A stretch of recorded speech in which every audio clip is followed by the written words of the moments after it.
शिवसेनेकडनं जय्यत तयारी करण्यात येतेय। वरळी डोम मध्ये शिंदे सेनेचा वर्धापन दिन पार पडणार आहे, तर ठाकरेंच्या सेनेचा वर्धापन दिन षण्मुखानंद सभागृहात पार पडणार आहे।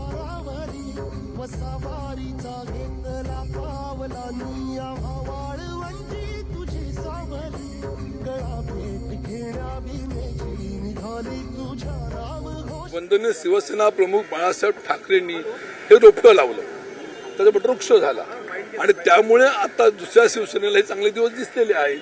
त्यामुळे मूळ शिवसेना ही उद्धव बाळासाहेब ठाकरेंच्या सोबत आहे आणि हा संपूर्ण महाराष्ट्र, संपूर्ण देश मोठ्या अपेक्षेने उद्धव साहेबांकडे पाहतोय आणि म्हणून भविष्य काळ हा शिवसेना उद्धव बाळासाहेब ठाकरे या गटाचा राहणार हा आम्हाला विश्वास आहे। गेल्या 2 वर्षांपासून 2 वर्धापन दिन सोहळे शिवसेनेचे पाहायला मिळतात, एक शिंदेचा एक ठाकरेंचा।